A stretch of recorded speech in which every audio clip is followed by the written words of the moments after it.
My name is Quinn. I'm 30 years old, working as a financial auditor in Atlanta. People often say auditors live cold, rational lives, seeing nothing but numbers.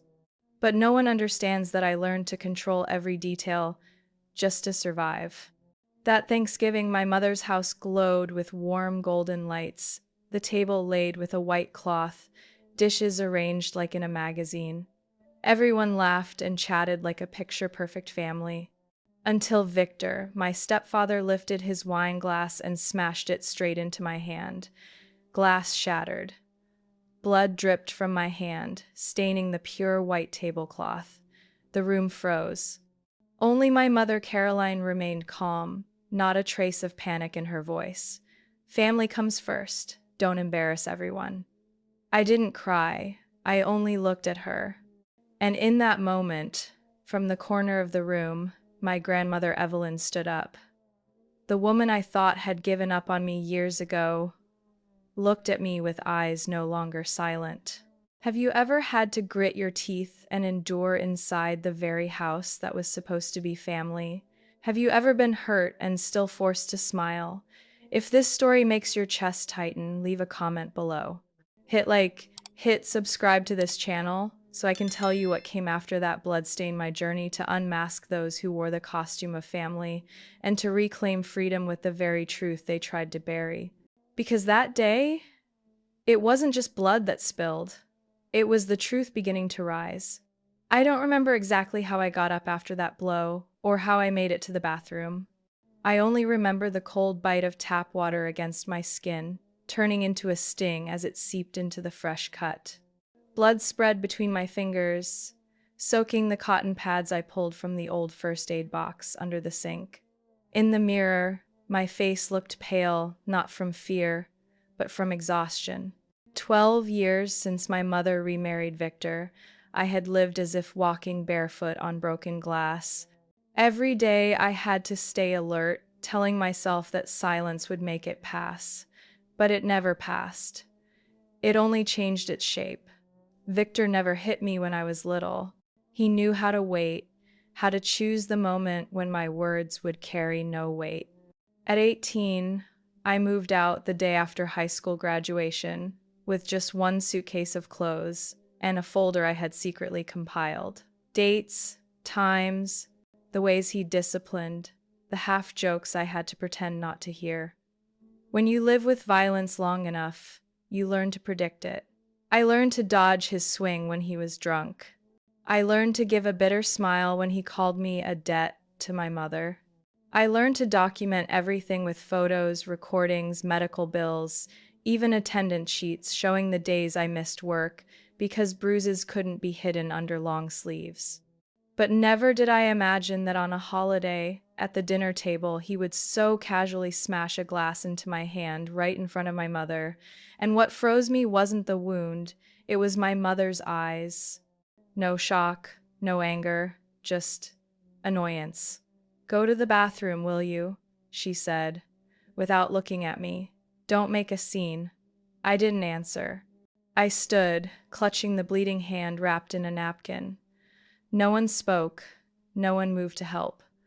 Only the sound of cutlery scraping plates, someone quietly restarting a song on their phone by the turkey pan. The air returned to normal, as if my blood was just a minor mishap at dinner. I thought I would never come back, but Evelyn, my grandmother, was different. When I opened the bathroom door, she was waiting in the hallway, holding a bag of ice and a clean towel. "Press this on it. Don't let it swell." I looked at her, ready to nod it off, but her eyes didn't allow it. They were sharp as the paring knife she used in the kitchen, not loud, not dramatic, but enough to cut through the thickest armor. "I'm fine," I whispered. "No, you're not," she replied, then turned back toward the dining room. When I was little, Evelyn was the only one in the family who treated me like I wasn't a burden. She taught me how to bake apple pie, tucked little notes into my lunchbox that said, "You're not wrong, don't let anyone tell you otherwise." But then she grew silent, especially after my mother married Victor. She still invited me over on weekends, still asked a few questions, but I always felt she was holding something back, as if waiting for me to take the first step instead of pulling me in. At 18, I left my mother's house, juggling jobs just to survive and finish college. Bank clerk, waitress, night shift data entry, I did it all. Each month, I set aside a few hours to update a file on my laptop, EVQM, short for evidence, Quinn Mitchell. It held every photo of my injuries, every hospital bill, every recording of Victor's rages, every email from my mother telling me, stop exaggerating. Every line, every picture was proof I wasn't crazy. Proof I wasn't making it up. Proof that if someone ever asked, why did you destroy your own family? I could open that laptop without saying a word. That night, I didn't leave right away. I stayed, finishing the meal with my hand bandaged in toilet paper and tape. Jason Victor and my mother's son came home late. He didn't ask how I was hurt. He only said, made mom cry again. Huh, Quinn. I didn't answer. I just looked at him, and for the first time in 12 years, I didn't feel smaller than him anymore. As I headed out to my car, Evelyn followed. Quinn, she called as my hand touched the door. I turned. The late autumn wind lifted her silver hair. Her eyes were no longer silent. Are you free? Come to my house tomorrow morning? I hesitated. Is something wrong? Yes, she said, her voice low. It's time you knew a few things your mother has kept hidden for 20 years. I didn't ask further. I nodded. And for the first time in so long, I felt I wasn't alone. The next morning, I drove to Evelyn's small wooden house south of the city. It hadn't changed much since childhood, the white-trimmed windows, the daisies along the fence still heavy with dew. I parked by the grass, climbed the weathered steps. Before I could knock, she opened the door. Come in. I've got coffee brewing, she said softly, turning back to the kitchen. The air smelled of cinnamon bread and fresh ground beans. She set a chipped mug before me, then sat across the table, stirring her own with a silver spoon. I've always kept an eye on you, Quinn, she began, her voice not raised but sharp as fabric cut clean. Even when you thought I'd taken your mother's side. I gripped the mug, letting its heat steady me. Why did you stay silent all those years? She didn't answer right away. Her eyes drifted to the window, where autumn light fell through lace curtains. Then, slowly, she said, because I too once stayed silent in my own life. I chose peace, chose to preserve what they called family honor, and that silence made your mother who she is today. I didn't react. The anger I had buried for years no longer burned hot. It was just a cold, heavy stone inside me. Caroline wasn't born cold, she went on. I thought when she had you, when she lost her husband and remarried, she'd learn to love again. But Victor. She trailed off. I waited, not pressing, eyes fixed on her. Victor was once my student, she said, lifting her gaze to mine. He grew up without a mother, his father a drunk, sent to juvenile detention at 16. Later, the army took him in, thanks to a letter of recommendation I signed. I thought I was giving him a chance. But her hand trembled on the table. I never imagined he'd marry your mother, never imagined the boy who once called me Dear Miss Evelyn would one day turn you into a shadow.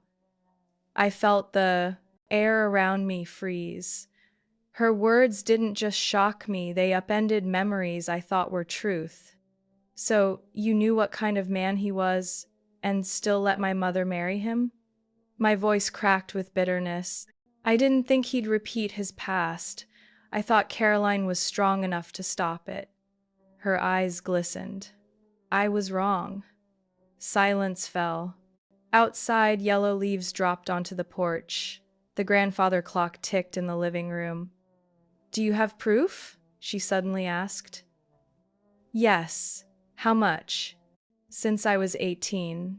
Photos, recordings, medical files.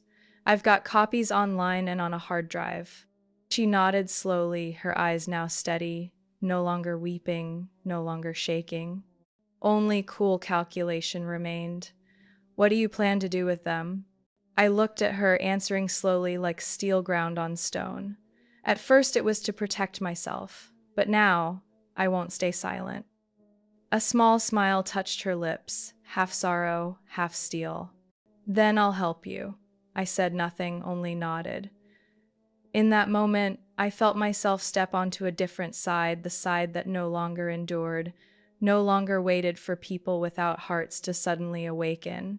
She rose, disappeared into her bedroom, then returned with a dusty wooden box. She set it on the table, pushing it toward me. Open it.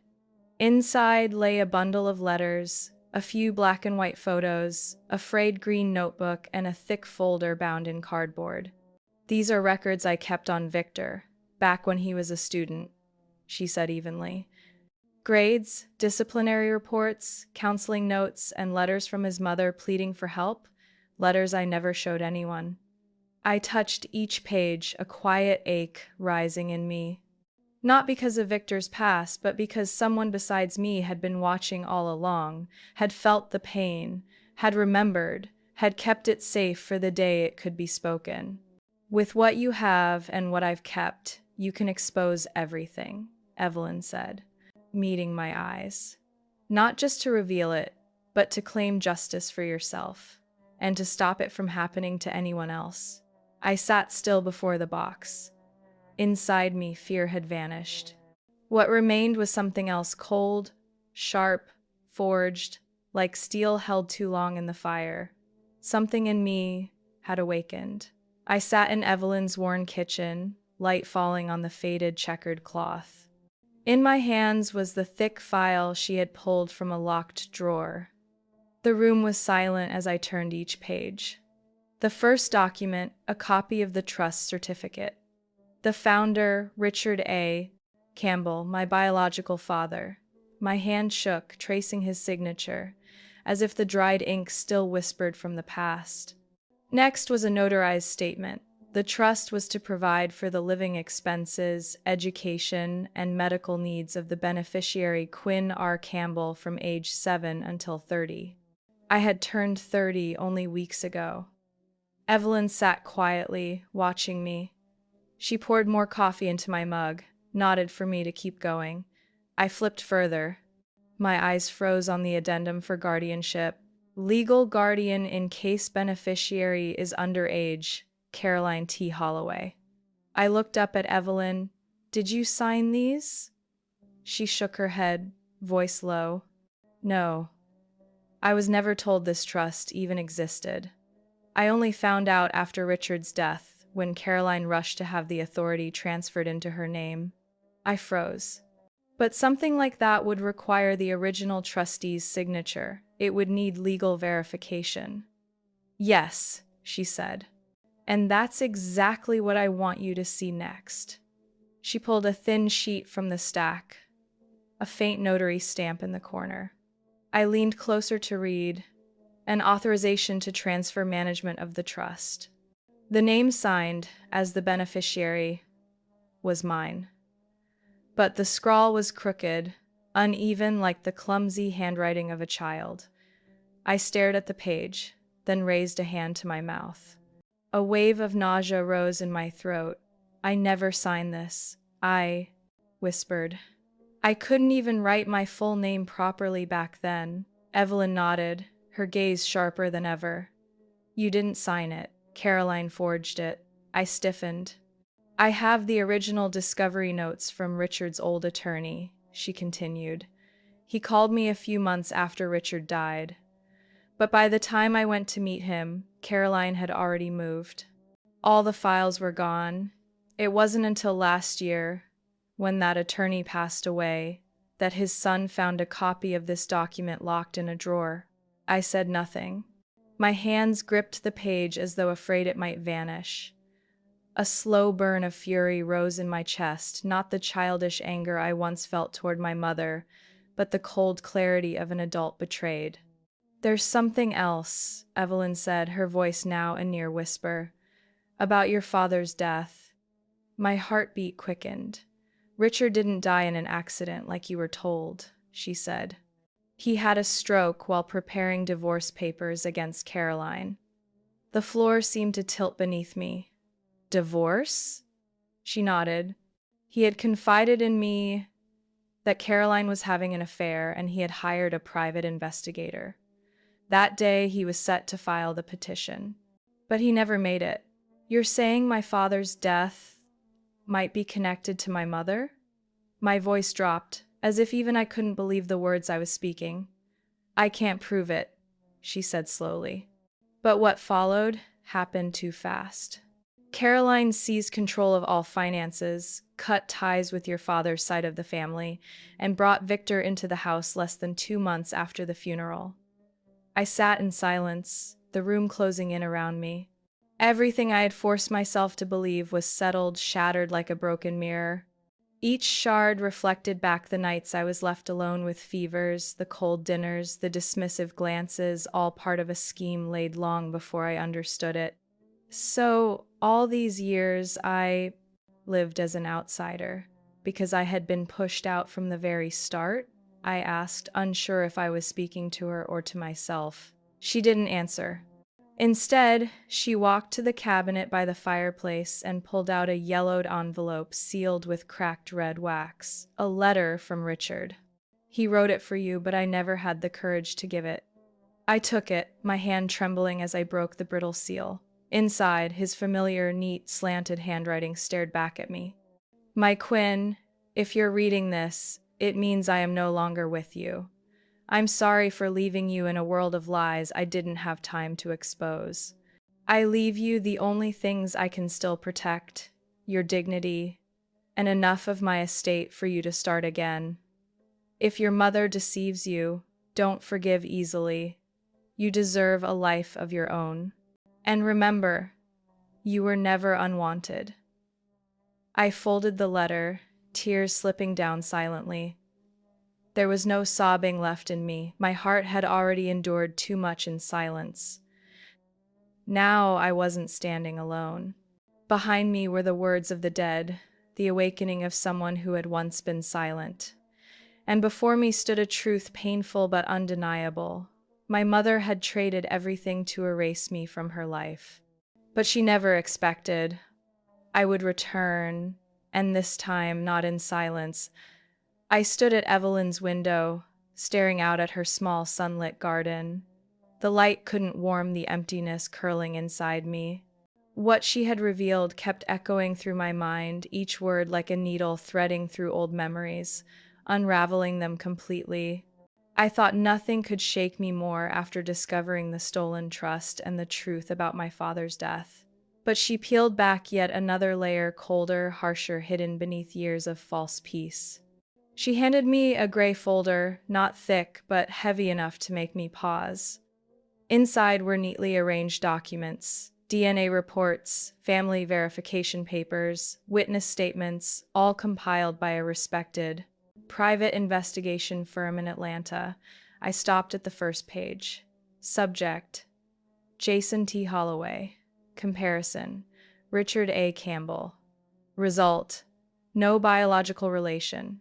I lifted my eyes to Evelyn, my expression dry but shaken. She sat steady, hands clasped tightly in her lap as if holding back years of rage. Are you sure this is real?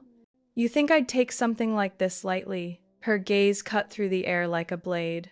I checked 3 times. Same sample, same result.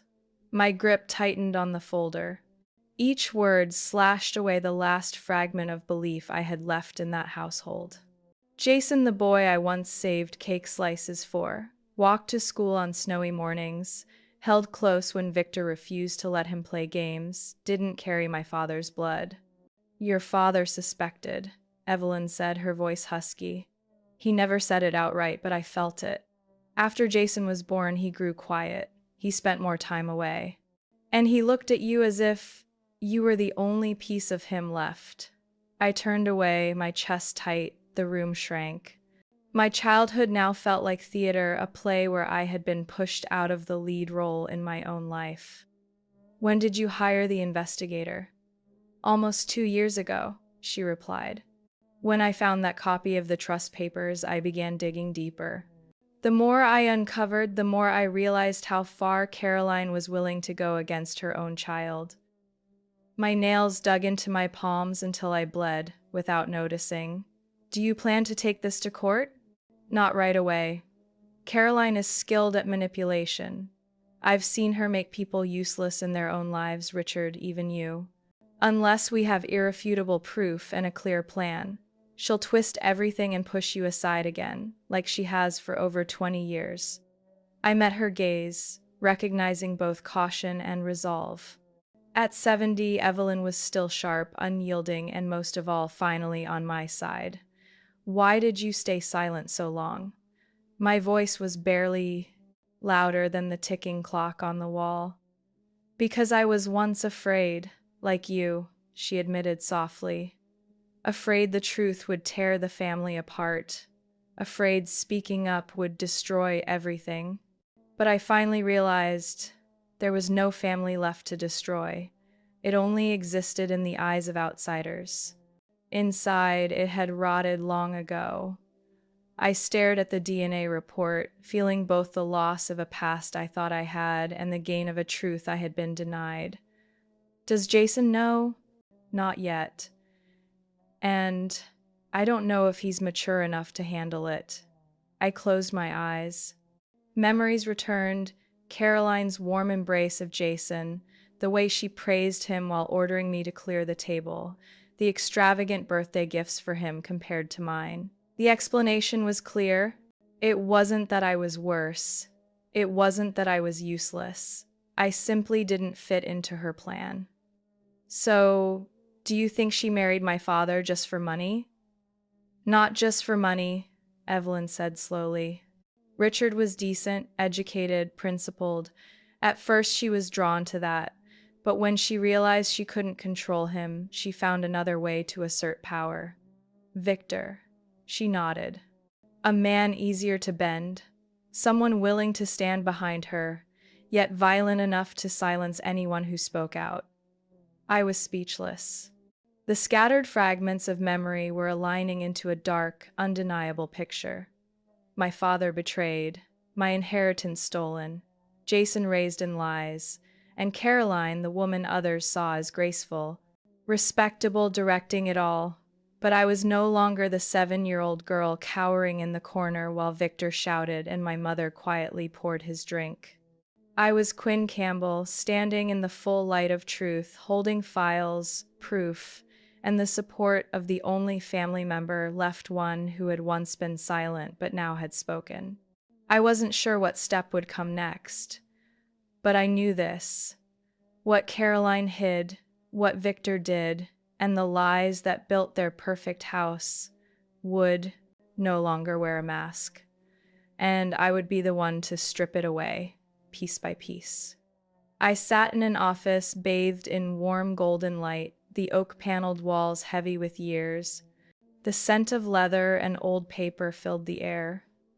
Before me sat Richard Cole, a seasoned attorney Evelyn had once worked with in the 1980s. His hair was nearly white, but his eyes were sharp, every motion of his hand turning the pages deliberate, as though he had long foreseen life's crooked roads. Evelyn sat beside me, quiet but tense. I noticed the way her hand curled on her lap whenever Cole examined a document, not fear, but the restraint of anger held too long. "I'll be direct," Cole said, lowering his glasses. "What you've brought me is more than enough to reopen a civil case for financial abuse. It could also be escalated to criminal court if the prosecution takes interest." I nodded, steadying myself. "You mean we could sue Caroline?" "Not just Caroline," he replied. "These papers show she forged her late husband's signature to access the trust. That's systemic fraud. If we prove intent, she could face not only restitution but years in prison." My chest tightened, but before I could speak, Cole slid another file toward us. "The bigger problem is this loan." I glanced down. The lender's name was unfamiliar, but the figure at the bottom nearly stole my breath. $390,000. interest at 14.8% per quarter, and the collateral, the entire value of my trust, plus a house in Gwinnett County under Victor's name. What kind of company is this? I asked, palms slick with sweat. In truth, it's an underground finance network, dressed up as legitimate. I've dealt with them before, and those who get involved rarely escape clean. You mean, like organized crime? Not like in the movies, Cole said slowly, eyes fixed on mine, but enough to make people vanish from normal life if they don't pay up. I turned to Evelyn. Her face remained still, but her eyes had shifted, not just calculating now, but wary. She asked quietly, "Did Caroline ever mention debt?" I shook my head. Never. She bragged about investing in real estate with Victor, said they were planning to buy another rental cabin near Lake Lanier. Cole exhaled heavily. I'm afraid it was all a front. People like this use others' assets to spin money. Caroline used your name, your property, but if she defaults, the first person on the hook is you. My head rang. So what do? We file a civil injunction immediately to freeze all assets tied to the trust. Then we request a full audit of Caroline's transactions over the last 20 years. If we move quickly with enough grounds, the case could be handed to investigators before the Lenders Act. And Victor? I asked. He isn't named in the trust dealings directly, but his house is pledged. If Caroline defaults, he'll be dragged down with her. I leaned back in my chair, breathing hard. It felt like I was about to be pulled into a spiral I had never prepared for. This was no longer just about seeking justice for my late father, it was a race against time to save myself. Mr. Cole looked at me, his voice softer. Miss Quinn, I know this isn't what you wanted to hear on Thanksgiving, but you need to stay sharp. Things are moving fast. I nodded. So, what's the next step? Mrs. Evelyn will sign the authorization as the second witness. You'll sign the petition to protect the assets. I'll file everything within 48 hours. And most importantly, you cannot let Caroline suspect a thing. I frowned. You're afraid she'll run? Not just run. I fear she may try to move assets or send the lenders after you. When people run out of exits, they're unpredictable. The air in the room grew heavier. I could hear my own heartbeat clearly. Truth wasn't just emotional, it carried real, physical danger. I'll do it, I said, my voice lower now. As long as it ends here. No one else suffers because of Caroline's lies. Mr. Cole nodded. I'll protect you as best I can. I turned to Evelyn. She didn't speak, but her eyes held something I had never received from family before, absolute trust. And I understood from this moment on, it was no longer just about reclaiming what was mine. It was a battle where truth would have to rise against decades of deceit built on blood and greed. I sat frozen on the cold wooden floor by the door, the paper still trembling in my hand. The lamp in the corner cast shadows on the wall, stretching and distorting my silhouette into that of a stranger beside me. The scrawled black ink, every word slashing at my chest. Stop, or you'll vanish like your father. A numbness crawled down my spine. I looked around my apartment, once a sanctuary after long work trips. But now, the front door had been pried open, the lock scratched as if someone had tried to force it. Nothing stolen, nothing broken, only a folded note slid beneath the door. No explanation needed. Someone had entered my home, passed through the kitchen, the living room, stood near where I slept, then slipped away, leaving behind a warning cold as ice. I gripped the note, my palms slick with sweat. The words weren't just a threat. They stirred something I had buried for 23 years, my father's death. My father, as my mother told me, had died in a car accident. The car skidded off a mountain road after heavy rain, plunging into the ravine. No survivors. Only wreckage and a few half-burnt documents were found. Caroline always claimed she had been at the hospital with me, tending my high fever, No dash cam, no witnesses. The story was closed as a tragic accident, but the words on this note, like your father, were no coincidence. Whoever wrote it knew the past and hinted that his death wasn't an accident. I picked up my phone, my hands shaking so hard I had to grip my wrist. I dialed Evelyn. She answered after 3 rings, her voice raspy but alert. Quinn? Someone broke into my home, I said, my voice cracking. They left a note. Can you come now? She didn't ask questions. Just one reply. 15 minutes. 12 minutes later, Evelyn stood at my door, a wool coat draped over her shoulders, a small bag in hand. She stepped inside, her eyes sweeping the room like a soldier trained to assess threats. I handed her the note. She held it without trembling, staring at the words before turning to me. Are you sure no one outside of Caroline, Victor, and Richard knew about the trust papers? Absolutely not, I said firmly. You and I are the only ones with originals. She exhaled slowly, then sat down. Then, most likely, Victor. I lifted my head. Why him?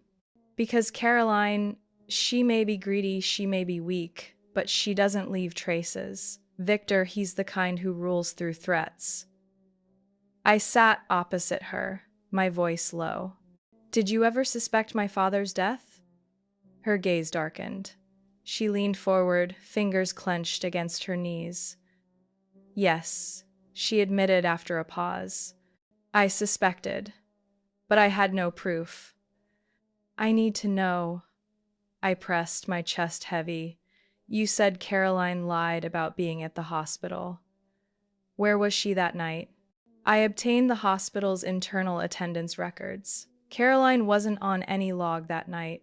On the contrary, an old taxi driver near her neighborhood confirmed he saw Victor pick her up close to midnight, just hours before your father's accident. I closed my eyes, my heart pounding so hard I could hear it. Do you think they were involved? I don't think, Evelyn said firmly. I believe. Then why didn't you report it? I asked, nearly rising to my feet, because who would believe a mother-in-law accusing her daughter-in-law of murder? She gave a bitter laugh. Back then, the press, the courts, even your father's family, they all wanted it buried. I stood, pacing the room. It felt as if a piece of my childhood had been ripped out of the family portrait I'd carried in my heart. So that means he was killed? I whispered. Or pushed to a point where no choices remained. I spun to face her. You mean suicide? Not in the simple sense. A man betrayed, stripped of custody, his assets signed away, cut off from friends. Sometimes no one has to kill them. They just need to be shoved down a slope and no hand reaches out. I stared at the note, the ink still feeling fresh. I won't stop. And you can't now, Evelyn said, standing to place a hand on my shoulder. You've gone too far to turn back. But remember, you're not alone. I looked into her eyes. In them was a resolve I had never seen in family before. She didn't need to say more. From this moment, I wasn't just seeking justice for myself. I had touched a darkness they wanted buried forever. And whatever lay ahead, I was ready to step into it. That morning, sunlight streamed through the thin curtains, striping the wooden floor. I sat at my desk, phone beside me, weighed down by a sleepless night. Next to me lay a sealed file from Attorney Richard's office. On the cover, scribbled firmly, "Open only in case of my unnatural death." In the corner was my father's signature, Thomas Monroe. I drew a long breath. My fingers hovered over the envelope. I hadn't imagined Thanksgiving dinner would lead me here to cracks never healed, to memories warped by years of lies. The phone buzzed. Marcus's name appeared on the screen. I answered. "It's me." His voice came steady and low. "I've got news. You'd better come to my office." Less than half an hour later, I was at an old building on 8th Street where Marcus rented a small office on the 3rd floor. He was a young private investigator, just past 30, sharp and discreet. I chose him not for reputation, but for his eyes always direct, never judging. He led me inside and set a file on the desk. This is the report on your father, Thomas Monroe's personal bank account, opened at a Vermont branch. According to the records, the account remains active, untouched since the day he died. Current balance, $93,276. I stared at the statement. Why didn't my mother know about this account? Marcus leaned back, arms crossed. Because he opened it under his personal name with a separate contact address. Most importantly, the sole beneficiary listed is you. I froze. Marcus continued. He likely didn't trust Caroline. And I also found a letter he drafted to attorney Henry Grayson in Boston, dated just a week before the accident. He opened the file and pulled out a faded envelope. I took it, opening carefully. Inside was a typed letter, the ink smudged but clear enough. Dear Mr. Grayson, if you are reading this, it means I may have met with an accident or some unforeseen incident. In the past 3 months, I have uncovered troubling irregularities in financial transactions involving my wife, Caroline. I suspect she is involved with a man named Victor Lennox, and may be using her authority to tamper with the trust fund of my daughter, Quinn Monroe. I have collected preliminary evidence, secured in a safety deposit box at the Vermont Branch Bank, number TMG 1045. In the event of my death under suspicious circumstances, I ask that you report to the authorities and help Quinn access her rightful estate. Sincerely, Thomas Monroe. I couldn't breathe. Each line reopened a buried vein of memory. Grayson never got this letter? I asked, eyes fixed on the page. Correct. His office confirmed it was lost during a staff change right after mailing. Likely stolen or deliberately hidden. And no one found it? I whispered. Marcus nodded. Not until I traced the shipment records. It had sat untouched for over 20 years in a postal storage facility near Cambridge. I clutched the paper, a storm of grief and anger swelling inside. Marcus asked gently, "Did your father ever hint he doubted your mother?" I shook my head. After the separation, he barely spoke. When he visited, he just hugged me for a long time. Never complained, never accused. He only told me to study hard and hold on to myself.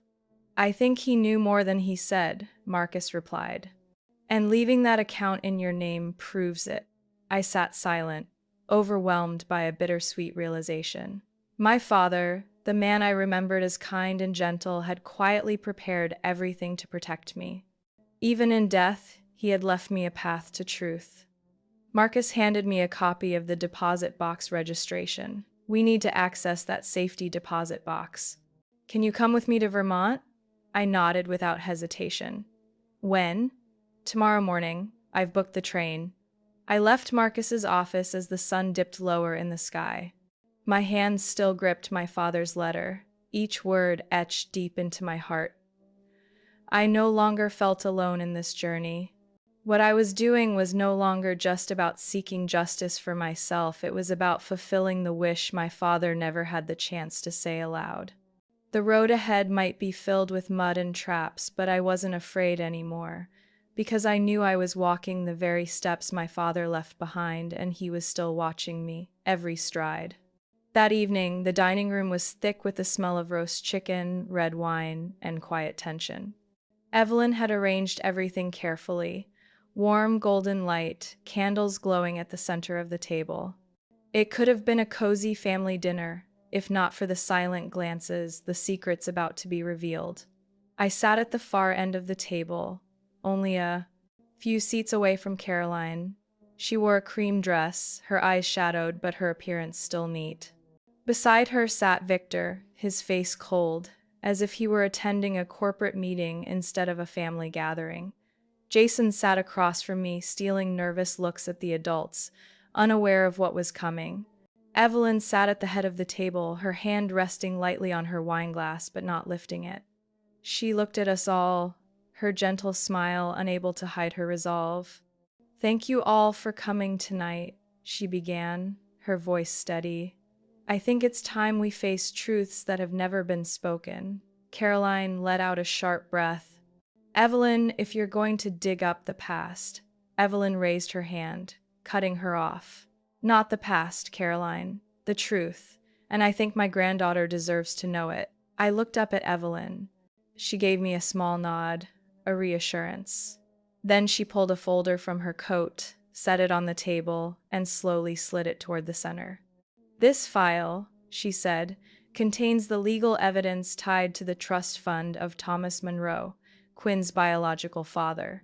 Victor arched a brow. "We're here to talk about money?" "Not just money," Evelyn replied firmly.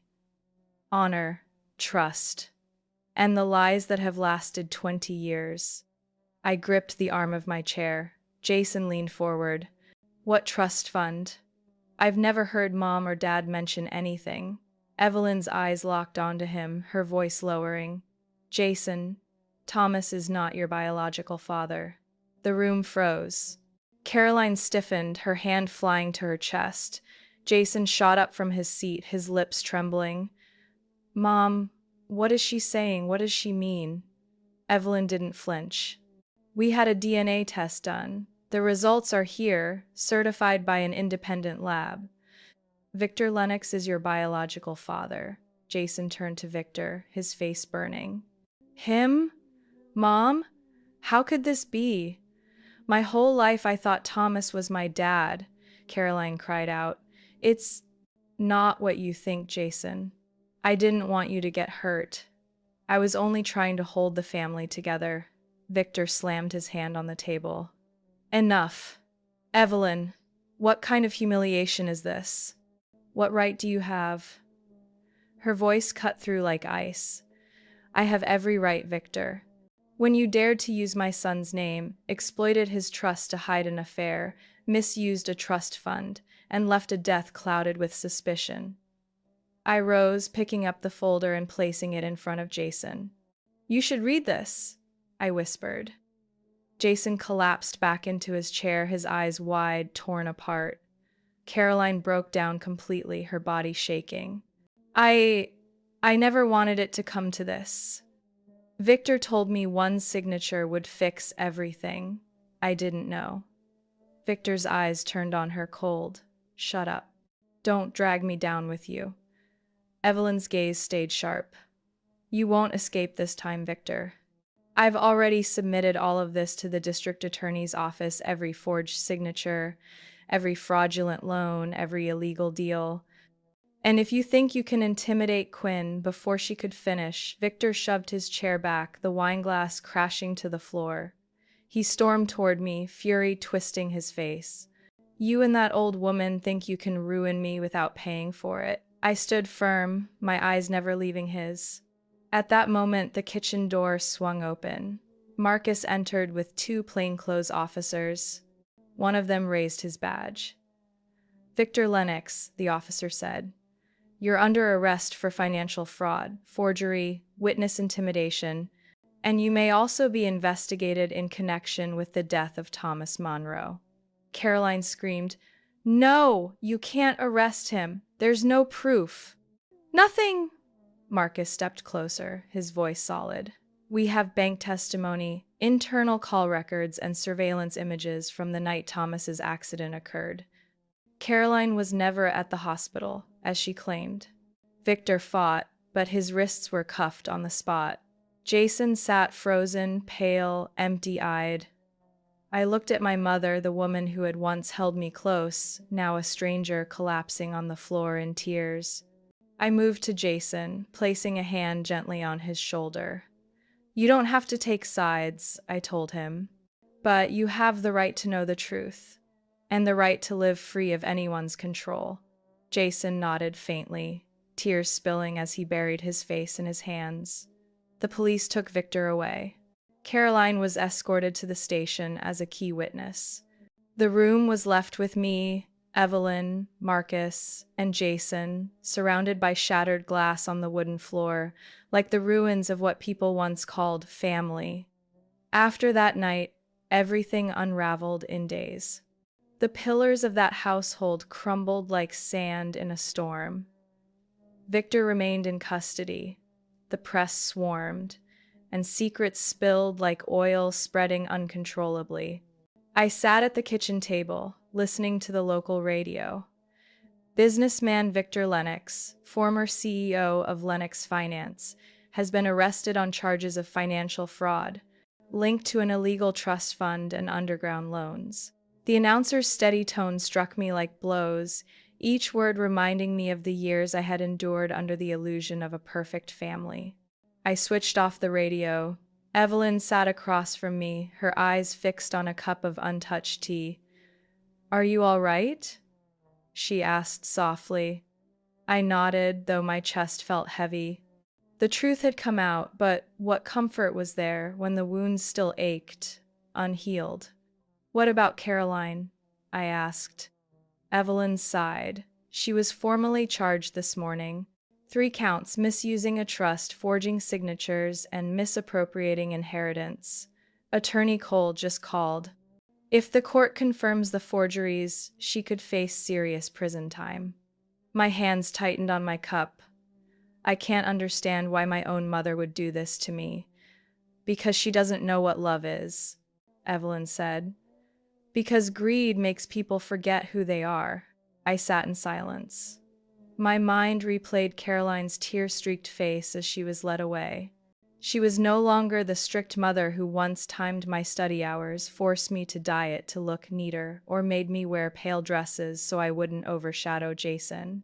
She was just a broken woman, finally paying for years of lies hidden behind a mask of respectability. And Jason, once the family's pride, the golden child, vanished after that night, no calls answered. His bank accounts frozen. 3 days later, Marcus called me in. He placed photos and reports on the table. "He's in Atlantic City," Marcus said. "We tracked him entering and leaving casinos regularly, and more Jason is tied to Victor's gambling network." I froze. "You mean—" "He's not just a victim," Marcus said grimly. "Jason used an alias to withdraw funds from Victor's shell companies and poured them into gambling. Whether from entitlement or imitation, he learned to hide just like his mother." I was speechless. Jason, the brother I once shielded, believed to be a casualty in their game, was part of the machinery. "The police have issued a warrant. Several of Victor's former employees have already been arrested," Marcus added. I left his office numb, memories flooding back. Childhood meals where I sat alone waiting while Mom and Jason attended banquets. Nights I did homework for both of us just to keep her from yelling. But in those memories, I saw now Jason had also been trapped. Instead of escaping, he chose to inherit it, to become part of the cycle. That weekend, Evelyn and I returned to the old house where I had lived nearly 20 years. The property was sealed for investigation, but police let us gather personal belongings. I walked through each room. The walls seemed to hold words never spoken. Jason's room still smelled faintly of cologne, his desk neat but dusty. I opened a drawer and found a small notebook.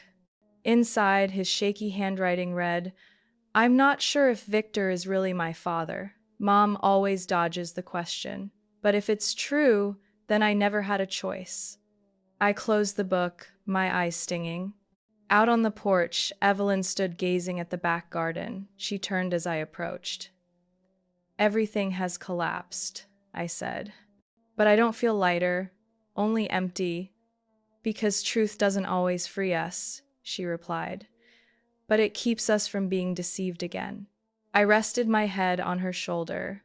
Amid the wreckage of memory, only Evelyn and I remained standing. The only ones untouched by ambition, money, or lies dressed as family values. I no longer had a family in the old sense, but I had the truth. And I had Evelyn, a quiet light beside me. Months later, after the secrets had unraveled, my life was no longer a maze of shadows and silence. Things weren't instantly easier, but at least I could breathe at my own pace. I no longer had to dodge stares or live under the weight of those who tried to erase me from the home that once claimed to be family. My father's hidden account, after legal procedures, was transferred to my name. $90,000 wasn't just money, it was proof he had thought of me, loved me, wanted me free of what he endured. Added to the $280,000 reclaimed from Caroline's fraud, I held enough to attempt something I had never dared before. I enrolled in an MBA program with a concentration in accounting and finance at a well-regarded university in the state. For years, I had always been the one handling numbers, quietly working in the accounting departments of small companies. But now, I no longer wanted to just be a cog in the system. I wanted to create something with my own name on it, a place where no one could use power or lies to manipulate me. The idea for a firm specializing in fraud prevention, consulting, and auditing began forming back when I was drafting legal filings alongside Attorney Cole. I had seen firsthand how small businesses were deceived, how accounts were exploited by family members, how forged signatures slipped past banks. I understood the pain of people who thought they were being protected, only to realize they had been trapped by those closest to them.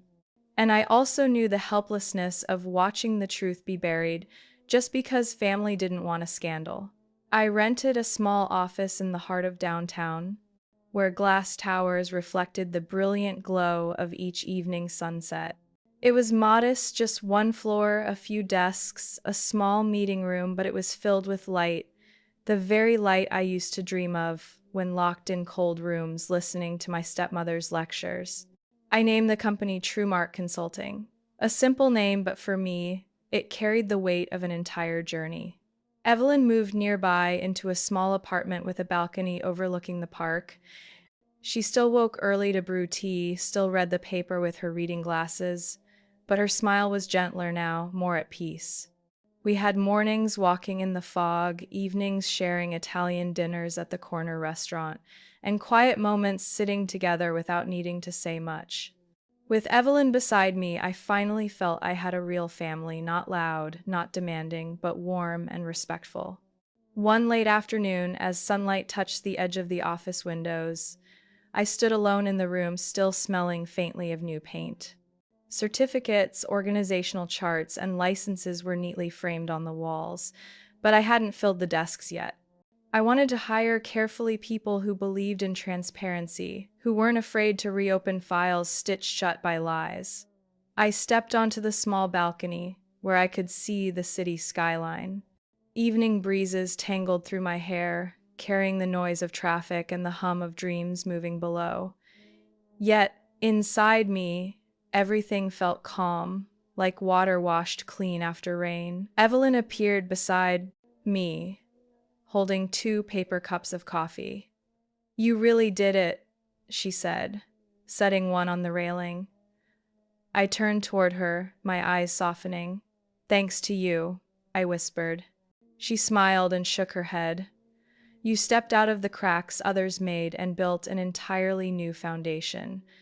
That's something no one else could have done for you." I looked up at the sky.